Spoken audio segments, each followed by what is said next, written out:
Corona capital बनती जा रही राजधानी दिल्ली की स्थिति को कैसे कंट्रोल में लाया जाए, इस पर आज बैठकों का दौर चलेगा। गृह मंत्री अमित शाह आज 2 बड़ी बैठकें करेंगे, जिनमें कोरोना से निपटने का कोई महाप्लान बन सकता है। आज अरविंद केजरीवाल और एलजी अनिल बैजल के साथ गृह मंत्री अमित शाह की बैठक होगी। इसके बाद अमित शाह दिल्ली नगर निगम के तीनों मेयरों से मिलेंगे। विश्व में कोरोना वायरस से संक्रमित लोगों की संख्या 72 लाख से अधिक हो गई है, जबकि इससे मरने वालों की संख्या तकरीबन 4,11,000 पहुंच चुकी है।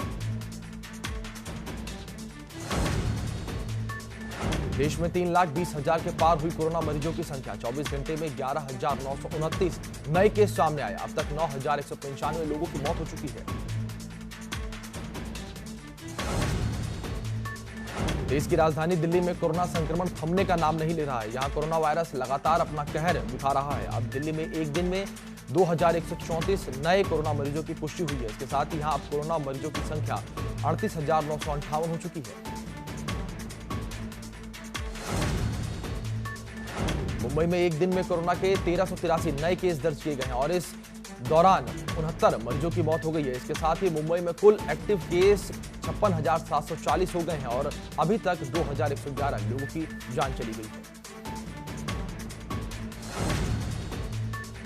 यूपी में भी कोरोना की रफ्तार पर लगाम लगाने की कोशिश जारी है। 90 लाख से अधिक घरों का सर्वे किया गया है। 11,835 इलाके हॉटस्पॉट से मुक्त हो चुके हैं। बुजुर्गों में संक्रमण फैलने का खतरा ज्यादा बना हुआ है। 4868 मरीजों को आइसोलेशन वार्ड में रखा गया है।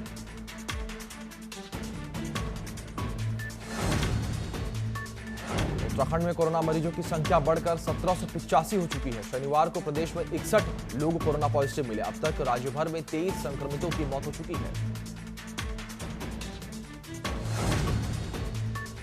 कोविड-19 के एक म्यूटेशन स्ट्रेन के बारे में पता चला है कि यह अन्य कोरोना वायरस से 10 गुना तक अधिक खतरनाक हो सकता है। अमेरिका के स्क्रिप्स रिसर्च इंस्टीट्यूट की तरफ से की गई स्टडी में दावा किया गया है कि बता दें कि कोरोना वायरस से अब तक दुनिया में 77.6 लाख से अधिक लोग संक्रमित हो चुके हैं। WHO के प्रमुख ने कहा है कि विकासशील देशों में जैसे जैसे कोरोना वायरस का प्रकोप बढ़ रहा है, अधिकारी कुछ निश्चित आबादी पर संक्रमण के प्रभाव को लेकर खास तौर से चिंतित हैं। इनमें वो महिलाएं भी शामिल हैं जिनमें प्रसव के दौरान जान जाने का जोखिम बढ़ा हुआ है। साथ ही WHO ने कहा कि कोरोना वायरस के प्रकोप के चलते प्रसव के दौरान मौत के मामले बढ़ रहे हैं।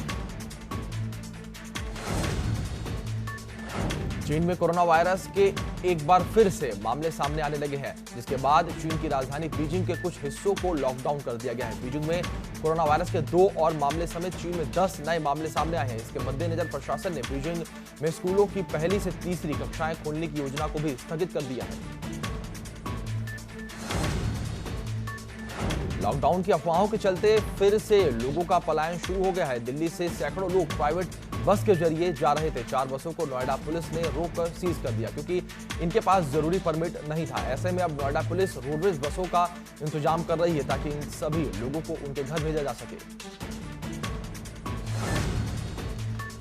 मुजफ्फरनगर में आज पूर्ण कर्फ्यू रहेगा। सिर्फ अस्पताल से संबंधित स्टाफ को छूट दी जाएगी। सुबह 8 बजे के बाद डेयरी मेडिकल स्टोर भी बंद कर दिए गए हैं। वहीं दूसरी आवश्यक सेवाएं भी प्रतिबंधित रहेंगी। कोरोना मरीजों की बढ़ती संख्या को देखते हुए ये फैसला लिया गया है। राज्य मंत्री कपिल देव अग्रवाल ने पूर्ण कर्फ्यू लगाने के लिए प्रशासन को पत्र लिखा था।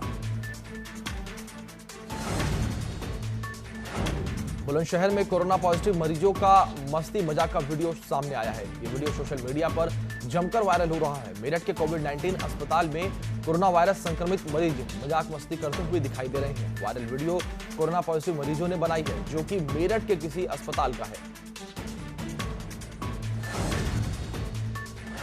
देहरादून में अमेरिकी मूल की महिला और उसका बेटा कोरोना पॉजिटिव पाया गया है। कोरोना पॉजिटिव आने के बाद स्वास्थ्य विभाग और दून अस्पताल में हड़कंप मच गया। आनन फानन में दोनों को दून अस्पताल में लाया गया। वहीं विदेशी महिला को भर्ती करने में खासी दिक्कत मशक्कत करनी पड़ी।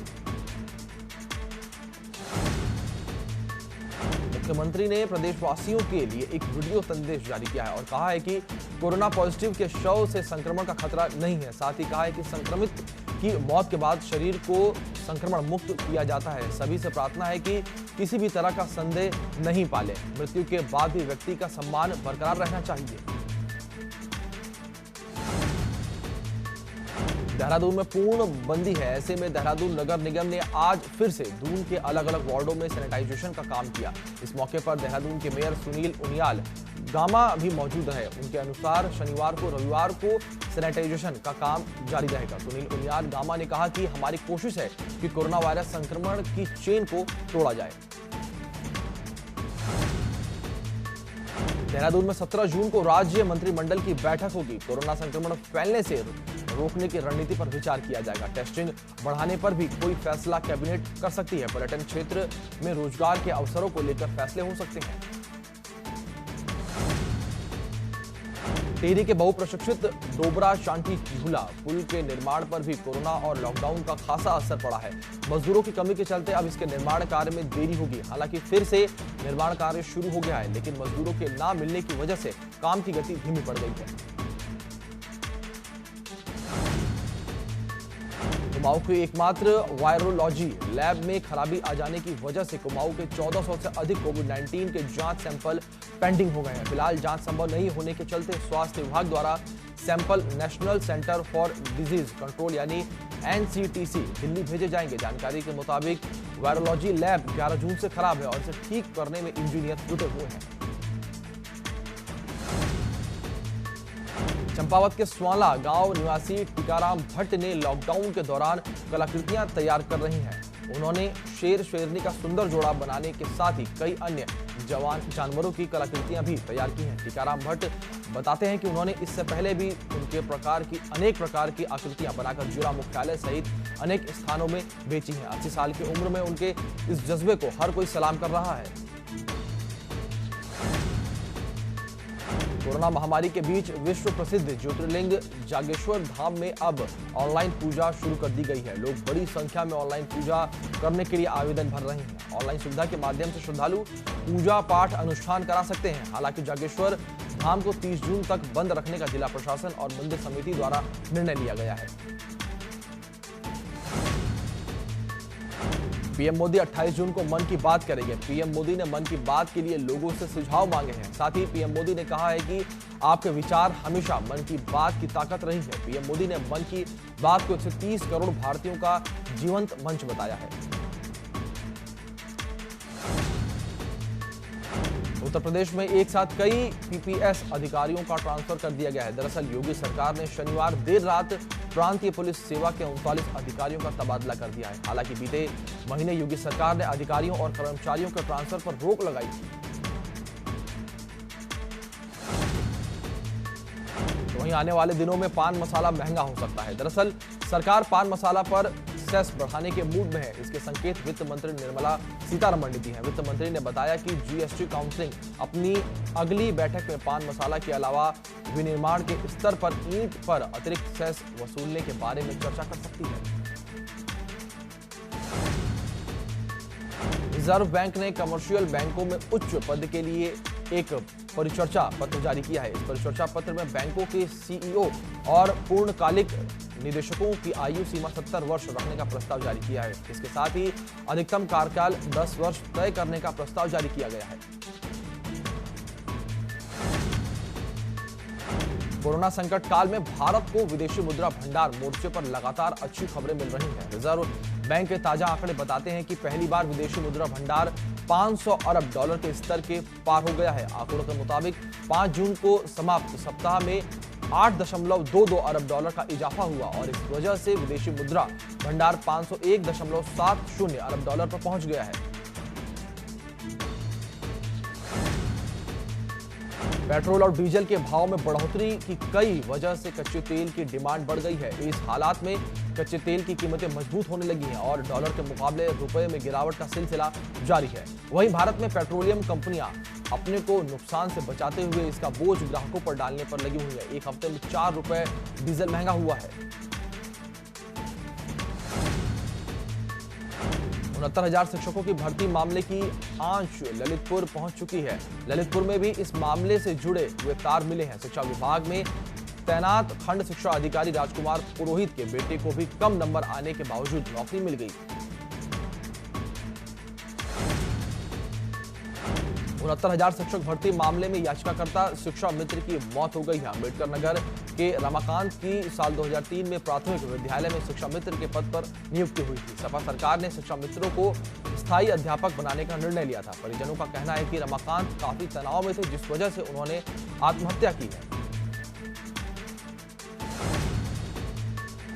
यूपी में छोटी छोटी घटनाओं को लेकर डीजीपी एचसी अवस्थी सख्त नजर आ रही है। घटनाओं पर लगाम लगाने के लिए सभी एडीजी जोन पुलिस कप्तानों, पुलिस आयुक्तों को निर्देश दिए हैं और कहा है कि सभी अधिकारी छोटी घटनाओं को गंभीरता से लें। साथ ही कहा कि घटनाओं को संज्ञान में लेते ही कार्रवाई करें, जिससे यूपी अपराध मुक्त बन सके।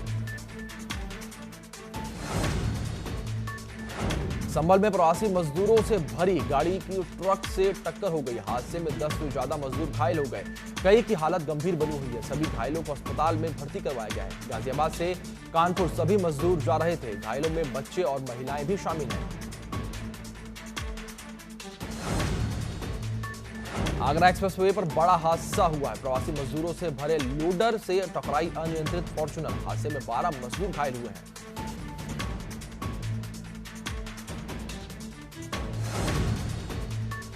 एटा में नवीन कृषि उत्पादन मंडी समिति की छत काटकर 6 दुकानों में चोरी कर ली गई।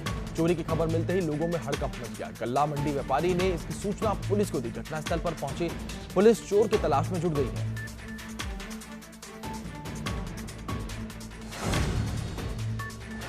एटा में पुलिस की गांजा तस्करों से मुठभेड़ हो गई। पुलिस ने मुठभेड़ के दौरान 2 शातिर गांजा तस्करों को गिरफ्तार कर लिया है, जिनके कब्जे से पुलिस ने 340 किलो अवैध गांजा बरामद किया है। साथ ही पुलिस टीम ने गांजा तस्करों से 2 अवैध तमंचा और जिंदा कारतूस बरामद किए हैं। पकड़े गए गांजे की कीमत लगभग 35 लाख रुपए बताई जा रही है।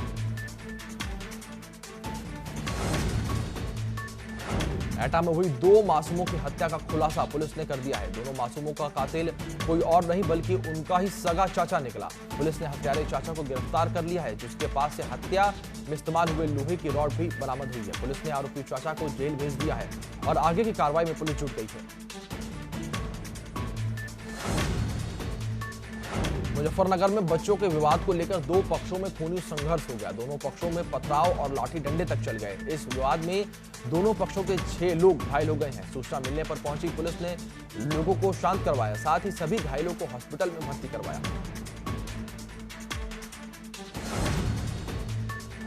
प्रतापगढ़ में पुलिस कस्टडी में एक शख्स पर फावड़े से हमला कर दिया गया। थाने में एक सनकी ने पुलिस वाले के सामने ही हमला कर दिया। इलाज के दौरान शख्स की मौत हो गई।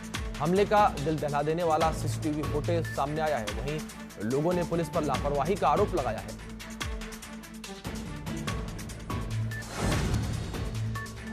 रुड़की में बैंक मित्र की गोली मारकर हत्या कर दी गई। दिन दहाड़े बदमाशों ने वारदात को अंजाम दिया। बताया जा रहा है कि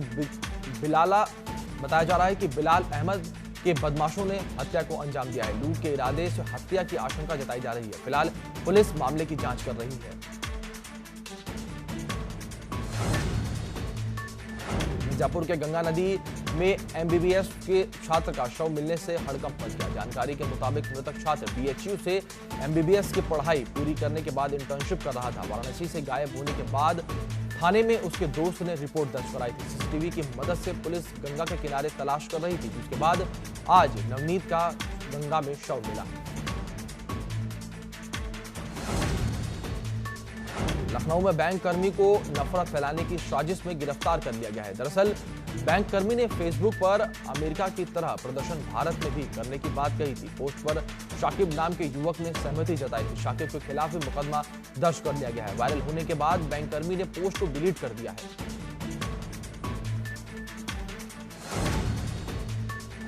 ऋषिकेश बद्रीनाथ राष्ट्रीय राजमार्ग पर एक स्कूटी सवार की गहरी खाई में गिरने से मौत हो गई। बताया जा रहा है कि स्कूटी सवार सौड़पानी सामान लेने गया था। थाना प्रभारी महिपाल सिंह रावत ने बताया कि मृतक रामजय सिंह की बेकरी की दुकान थी, जो रात को अपनी स्कूटी से कोई सामान लेने के लिए सौड़पानी गया हुआ था।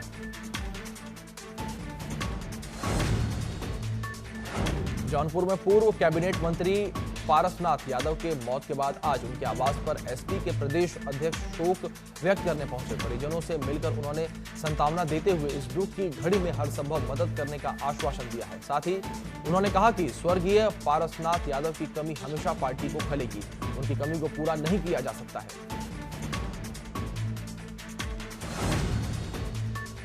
देश के कुछ राज्यों में जहां भीषण गर्मी पड़ रही है, तो वहीं कुछ राज्यों में मानसून और प्री मानसून बारिश ने दस्तक दे दी है। इस बीच बरेली में तेज बारिश के साथ मौसम सुहाना हो गया है। बरेली वालों को गर्मी से राहत मिल गई है।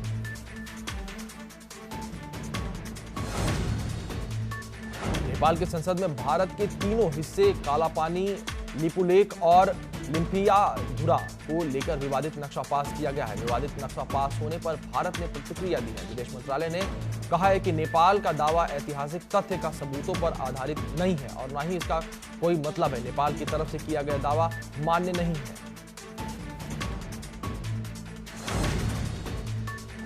अमेरिकी राष्ट्रपति डोनाल्ड ट्रंप ने उन आशंकाओं को खारिज कर दिया है जिनमें यह डर जताया गया कि अगर ट्रंप नवंबर में चुनाव हारते हैं तो वह स्वेच्छापूर्वक कार्यालय नहीं छोड़ेंगे। हालांकि उन्होंने यह भी कहा है कि अगर वह दोबारा नहीं चुने जाते हैं तो वह देश के लिए भी बुरा होगा। सऊदी ऑयल प्लांट और इंटरनेशनल हाईवे अड्डे पर हुए मिसाइल हमले का जिम्मेदार संयुक्त राष्ट्र ने ईरान को बताया है। उन्होंने कहा है कि उसे यकीन है कि अमेरिका ने हथियारों की जो 2 खेप जब्त की हैं उनमें कई सामान का कनेक्शन ईरान से है। कि सऊदी अरब के तेल प्रतिष्ठान पर हुए हमले और अंतर्राष्ट्रीय हवाई अड्डे पर हुए हमले के पीछे कोई भी ईरान का ही हाथ है। पूर्व सलामी बल्लेबाज गौतम गंभीर को लगता है कि भारतीय खिलाड़ियों में मुश्किल हालात में दबाव से निपटने के लिए मानसिक मजबूती की कमी है। गंभीर ने कहा कि वे तब तक खुद को विश्व चैंपियन नहीं कह सकते जब तक वर्ल्ड कप जैसे बड़े टूर्नामेंट में वे खुद को साबित नहीं करते। भारत ने 1983 और 2011 में 2 बार वनडे वर्ल्ड कप खिताब अपने नाम किया है।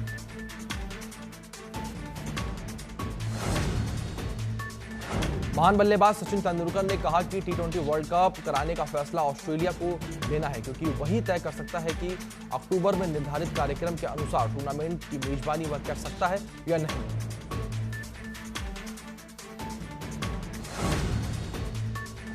भारत के पूर्व बल्लेबाज गौतम गंभीर ने शाहिद अफरीदी के कोविड-19 पॉजिटिव होने की खबर सुनी तो उन्होंने अफरीदी के जल्दी ठीक होने की कामना की है। गंभीर और अफरीदी अपने खेल के दिनों से ही एक दूसरे के खिलाफ कड़ी टक्कर लेते दिखते रहे हैं, लेकिन इस मौके पर गंभीर ने कहा कि मेरे अफरीदी के बीच राजनीतिक मतभेद हैं जो शायद हमेशा रहेंगे, लेकिन कोरोना किसी को नहीं होना चाहिए। सोशल मीडिया पर एक वीडियो खूब वायरल हो रहा है। वीडियो में नन्हा डॉगी शीशे के आगे मस्ती करता हुआ नजर आ रहा है। नन्हा डॉगी किसी घर में बड़े से शीशे के सामने रस्सी से खेलता हुआ दिख रहा है।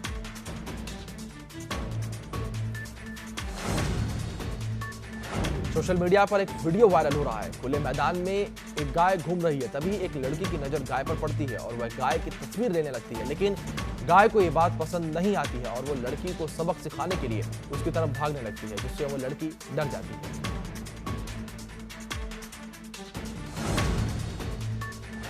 एक्ट्रेस तापसी पन्नू ने सोशल मीडिया पर अपनी बहन संग एक पोस्ट शेयर की है। फोटो में तापसी और उनकी बहन शगुन एक आसन के जरिए दिल बनाने की कोशिश कर रही हैं। अब इस फोटो में लोगों को दिल तो नजर आ ही रहा है। हर कोई एक्ट्रेस की फ्लेक्सिबिलिटी देख भी हैरान है।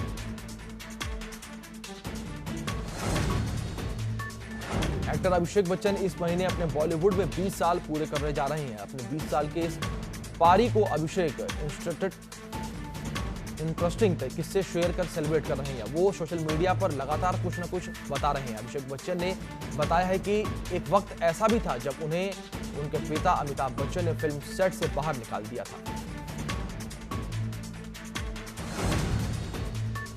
फिल्म प्रोड्यूसर और डायरेक्टर संजय लीला भंसाली इन दोनों अपने ड्रीम प्रोजेक्ट गंगूबाई काठियावाड़ी को लेकर बी टाउन में सुर्खियों में बने हुए हैं। फिल्म में आलिया भट्ट गंगूबाई की भूमिका में नजर आएंगी। वैसे लॉकडाउन के कारण भले ही इस फिल्म की शूटिंग रुक गई हो, लेकिन फिल्म से जुड़ी खबरें सुर्खियां बटोरती हैं।